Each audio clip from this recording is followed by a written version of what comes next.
Hi, welcome to Voice of Feathers Tarot. If you clicked on this video, I want to say thank you. I hope you'll stick around as I trust there's going to be a message in here for you. I haven't pulled any cards yet. I'm about to shuffle and pull a Celtic cross spread for you. It's just going to be a general message today. And I am using the Fairies and Magical Creatures Tarot card and Magic and Mysticism deck. I love anything fairy related. It's a really fun little deck, this one.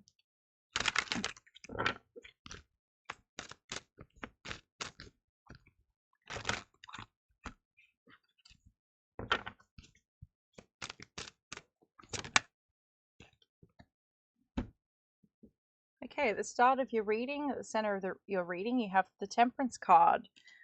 Lots of alchemy and healing energy going on, which is really, really good to see.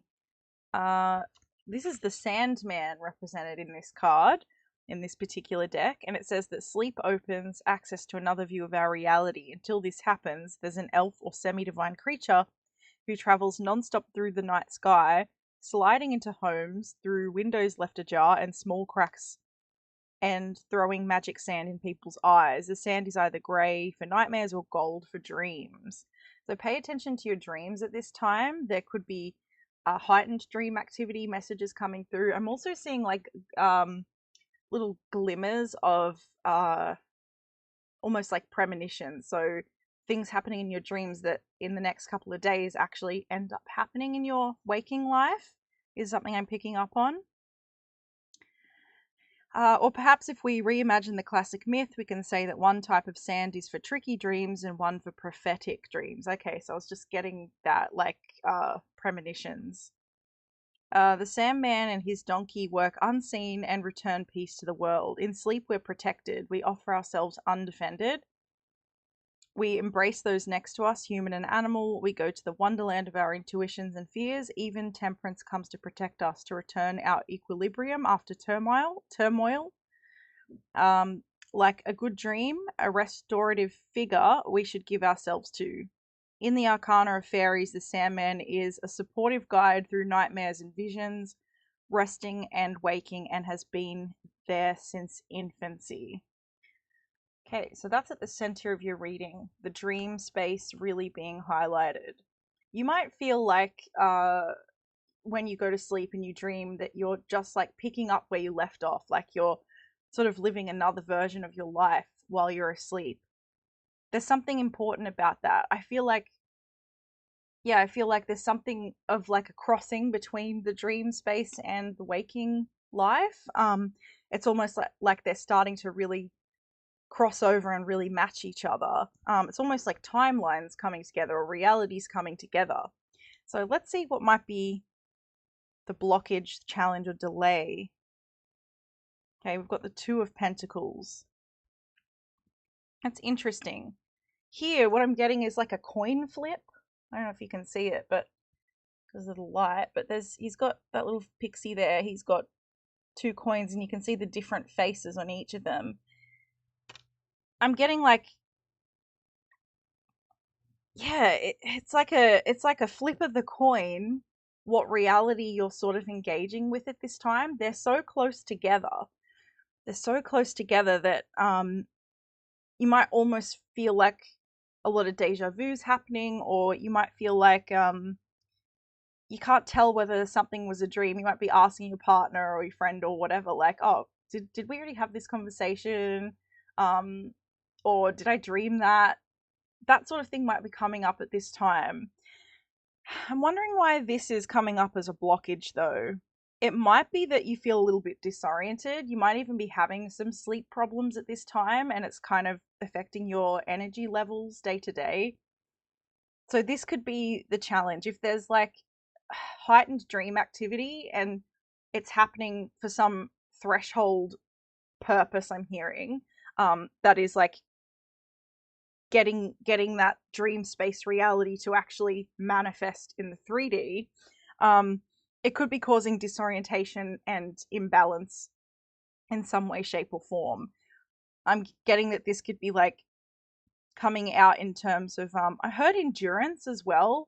Like, I don't know if you're into running or some sort of endurance sport, you might find that you're feeling weakened in this sort of way. This is only going to be temporary though. I'm hearing that like once the shift starts happening, because what I'm really getting is this is like you're on a threshold between like manifesting a completely brand new life. And yeah, I think like the first sign that you've actually crossed that threshold and things are starting to ground, is you'll notice a heightened sense of endurance. Your energy will be increased. Yeah, I'm getting like your ability to rest and recover as well is also going to be heightened. But at this time, I feel like it might be the other way around. It might be flipped. So if you're struggling with this, it's all part of the metamorphosis is what I'm getting. I hope that made sense. Conscious influences, we've got the Queen of Cups. Interesting. This is very much similar to the Temperance energy. I mean, it looks more like the Temperance card than the Temperance card does in this deck. Or even like the Star card here with like the pouring out of the water from her palms. You can see that this is her emotions and her intuition, her watery side, that is watering the grounds that she walks on. So this is what this is about. This is saying that like the dream space is so important. You might even want to spend more time sleeping if you can, because the more that you water this dream space, this in what is it, the subconscious, like what is the word I'm looking for? Like I heard uninhibited and then uninhabited. Okay. What else am I getting?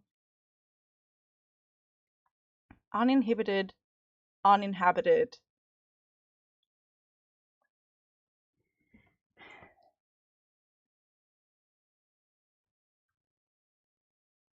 With the windmill in the background, I'm getting that like it's almost as if the conditions have to be right. Like for that windmill to spin, there have to be certain conditions met. So this is what's coming out here. For the energy you're pouring out of yourself to turn into your manifestations in the way that you desire them, it's not just about you, it's about the conditions needing to be right. And this is why you might be needing to spend more time in the dream space, more time sleeping, more time recouping your energy. So I think that that's coming in, like you're noticing that. You're conscious of the fact that your energy is finite. I've also been watching True Blood lately. I'm rewatching it for the millionth time. But if you've ever seen that show, Sookie Stackhouse, the main character of the show, she in some way down into the seasons finds out she's a fairy, which is a relevant piece of information for the deck that I'm using today. But she finds out that she's a fairy and she can sort of like shoot light out of her hands.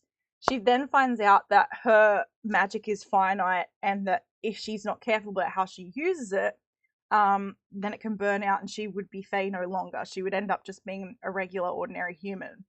So I feel like there's a similar energy here, a similar recognition here. I'm getting that you are someone who has really started to learn something about themselves in terms of their energy management.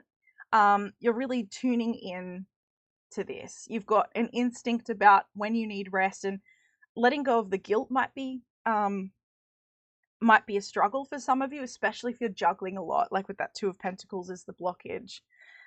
So you might have some 3D events in your life that, and I'm hearing it could be like related to children or some other kind of responsibility where you're fully responsible. It could even just be your cats. I'm getting like with the jaguar here. Yeah, I'm getting that like there could be some responsibilities in the 3D that might be inhibiting your sleep at this time. That's a current blockage. And I'm hearing that the best thing that you can possibly do to improve your life in any way, shape, or form right now is sleep. Concentrate on sleep hygiene, sleep health. Okay. Took a while to get into that, but I think we're getting there. Okay, interesting. So the unconscious energy or what's hidden is the King of Cups. So we've got the Queen of Cups and the King of Cups. For some of you, this might be like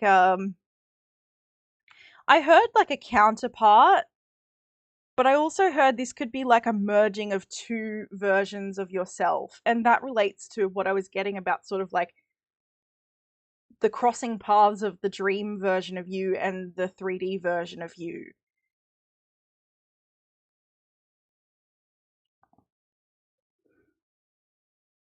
Again, there's interesting looking coins on this card.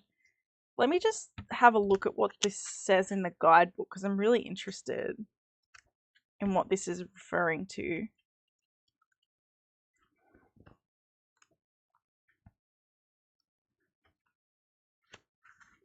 Okay, it says Oberon. In the deck of the fairies and sprites, the King of Cups could only be Oberon, who, following a fight with Queen Titania, due to jealousy over the changeling boy who the Queen has, keeping, asked for help from the most bizarre, unreliable, and disobedient fairy in his service, Puck.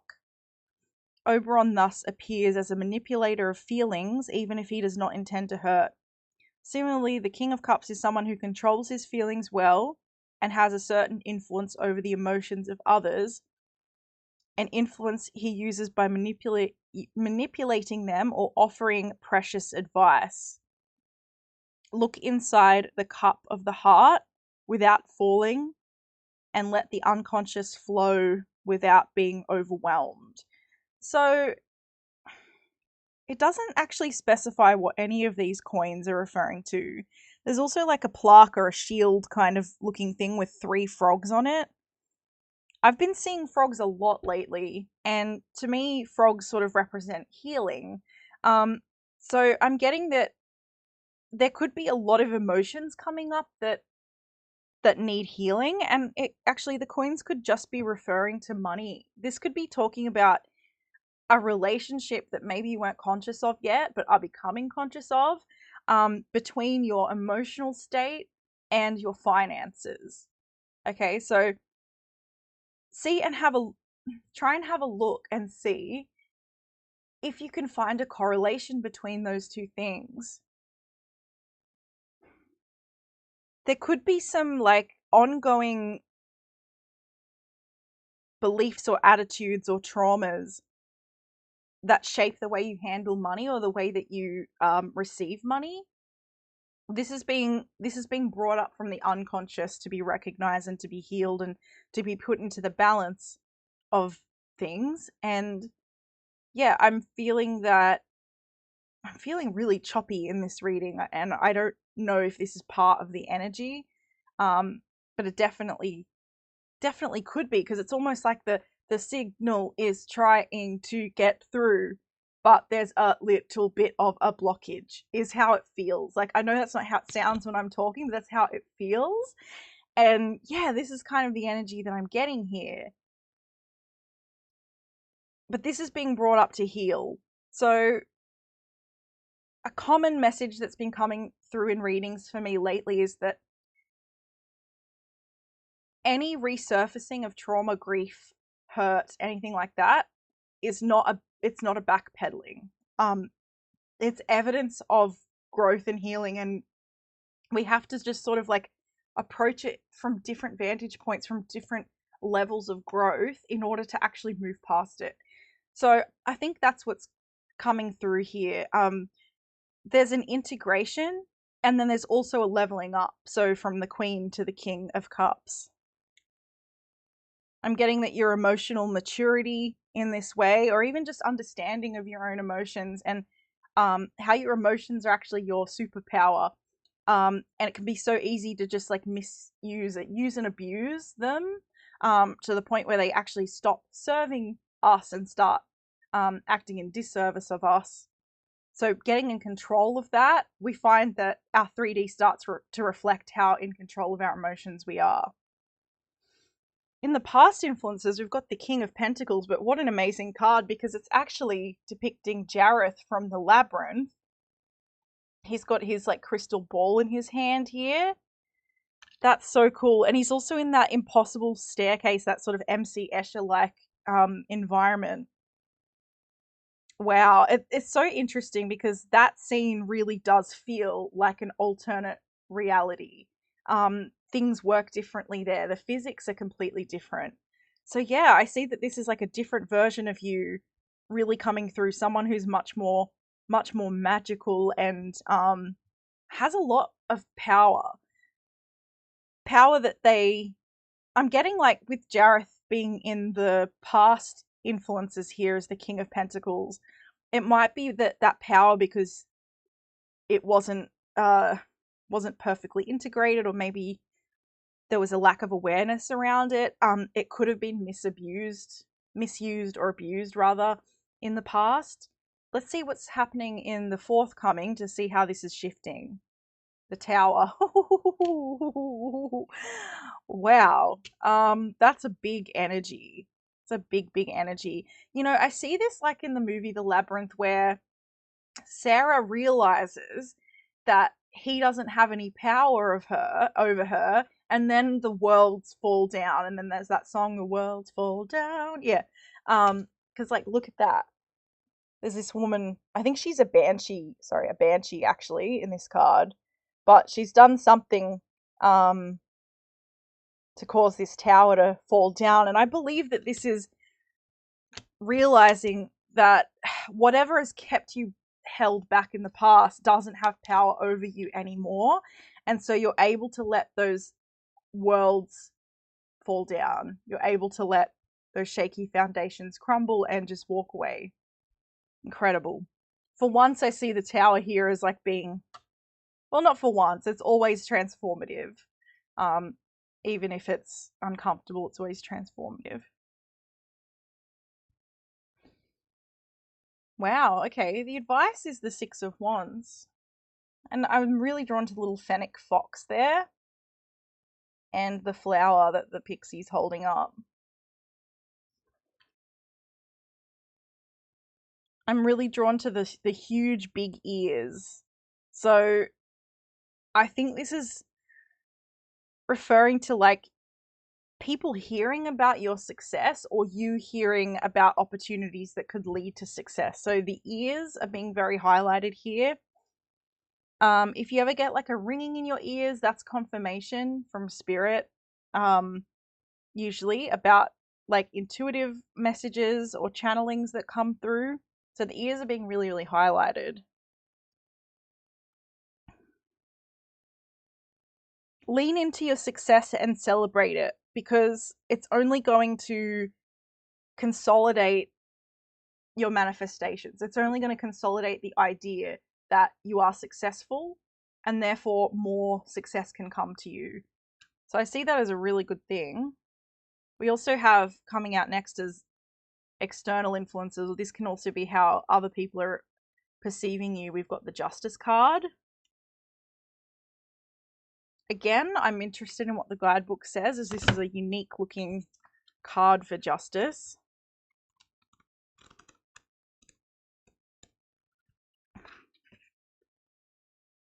It says a bhikkhu.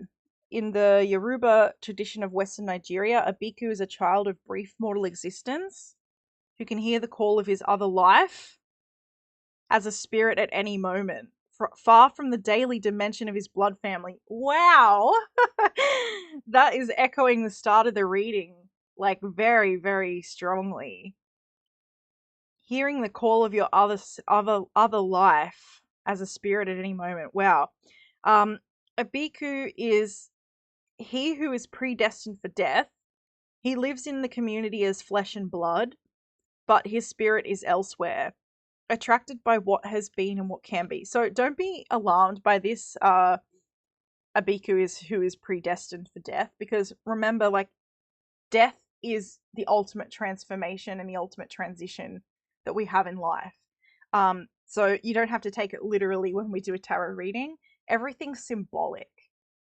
So what this is saying is that if this reading is resonating for you, you are just destined for change and transformation to occur very rapidly, and very continuously throughout your life. Things are not necessarily meant to be stable for you, and that could be something that you're learning about yourself, that you are about that chaotic feminine energy of destruction and then the capacity to rebuild. That's your ultimate power. Like, imagine if you could, like the banshee here, just embrace that instead of trying to fight it. What would happen? People are seeing this as something quite remarkable about you. Your ability to be reborn from the ashes, almost like a phoenix energy, right? This is how you're being perceived. Like a cockroach who can't be killed, I'm getting. You're a survivor. And the way you transform and transmute energy is really profound. Okay, what else does it say? As a spirit and a child, he is equally subject to the desires and affections of humans and a stranger to the worries of this dimension, which he perceives as a burden we must be freed from. The idea of good and evil in him transcends the more common meaning of justice. It's not always good to live, nor is it always bad to die. Like the 11th card of the Arcana, a Bhikkhu reminds us that justice is first and foremost a matter of confronting limits. With all that lives in us and in the things that evade our control, justice keeps the relationship between destiny and love, the world and desire, in balance because their dialogue must remain open. So what I'm hearing is it's being observed in you at this time, your ability to transcend and transform. There's a chaos in your life, but it only ever creates increasing amounts of beauty. This could be literal beauty or it could be symbolic beauty. But it's interesting because what I was going back to, what I said before,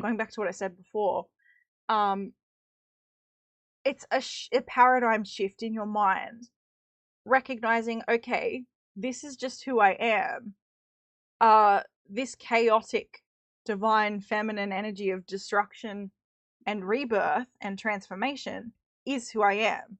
It is how everything in my life will come to me. Keeping that door open, like it says here, justice keeps the relationship between destiny and love, the world and desire in balance because their dialogue must remain open. That's what's happening here. If you're wondering why there's so much uprooting in your life constantly, it's because this is the dialogue being kept open in terms of what the justice message is here.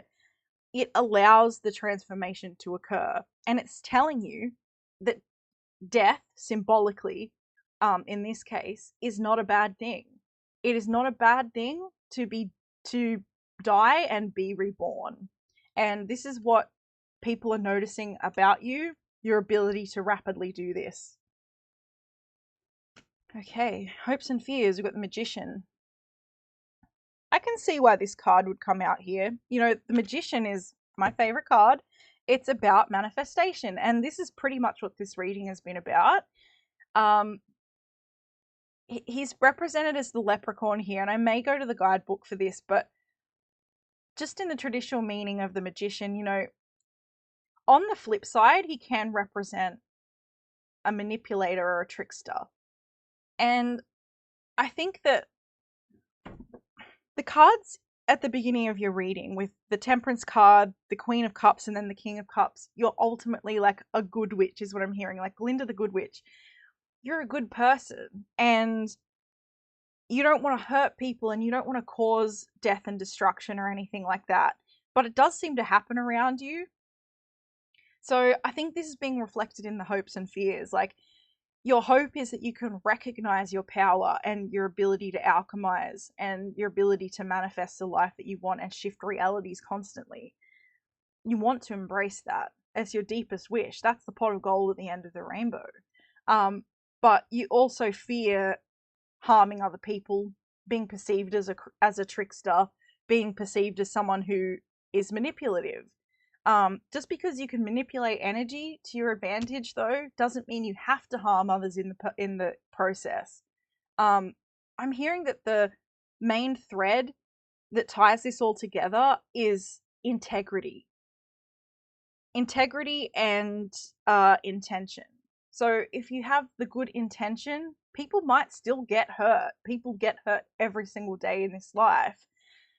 But you never know where that might lead them. That might end up leading them to their pot of gold somewhere down the track, okay? Just as the people who've hurt you in the past have ultimately created who you are now. And from what I'm seeing in the cards here, you should be really grateful for the person that you are at this current point in time. Because what I'm seeing is someone who is absolutely incredible and magical. The just your abilities you don't even realize yet, but you're about to, and that's what's coming through. Confirmation outcome card is the Ace of Wands, is my yes card from the universe, telling me that I heard hit the jackpot, and I think I was getting that because he's sort of like a I don't know why I'm hearing like jackalope. But you know, his like hair like costume there that he's wearing.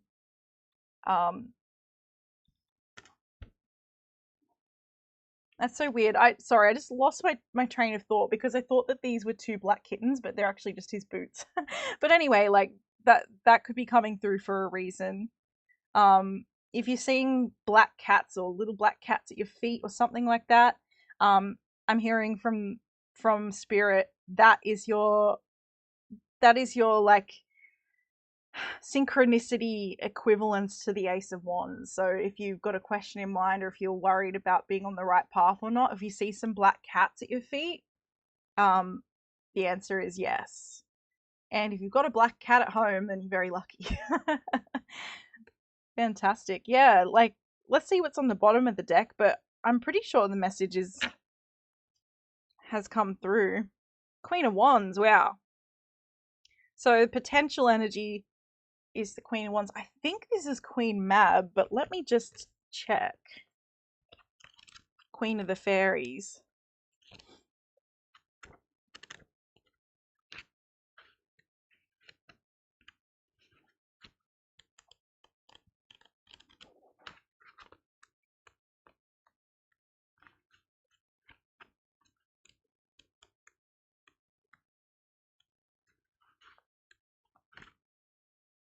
Yeah, in William Shakespeare's Romeo and Juliet, Mab is a fairy of dreams. Fairy of dreams, there we go. Who lands with her chariot on the nose of sleeping people. Again, sleep is coming through. It's really important at this time. Basically, if you don't know what to do, sleep. Have a nap. It resets things, and it's where the information and the integration's happening. In older tales, she was the queen of the Connacht in, I might have butchered that word, in Ireland, where she was called Mabe or Maeve, which means mead. The drink that inebriated newlyweds. The body of Mab is buried on the hill of Knocknarea. So many difficult words here. I'm half Scottish, so I feel like I should know how to say these more Celtic terms, but I don't. Below giant tomb of stones, but her spirit lives on the earth, guarding the lines between the living and the dead. A mother and warrior as the Queen of Wands, Mab is untamable, original, and full of resources. Sometimes she oversteps, becoming capricious, selfish, and chaotic. But in general, she's a good ally who instills optimism and a bit of irreverence. Whew, wow. So, what I'm getting here is exactly the energy of this reading. It's what I was saying with the Magician card before. Like, you want to embrace this chaos, but you're scared of ultimately hurting people. I'm hearing work with Mab here, because she's the perfect energy that you want in this situation, especially the fact that she was a queen of dreams as well. So if you want to, you can tap into her energy and ask her to work with you, ask her to mentor you through through this transition, or through this reclamation is what I heard. Yeah, it's like, it's almost like you are her.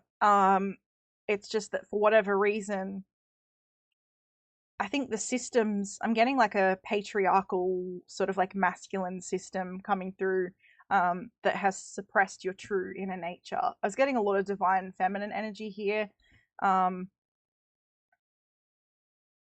this reading, so you might resonate with that. You can be a male or female, it doesn't matter. It's just that energy of chaos and creation. All right, so I think that's where I'm going to leave it. I trust that the message resonated for who it was meant for, even if it felt a little bit choppy and difficult for me to get through it all. Otherwise, thanks for watching, and I'll see you in the next one.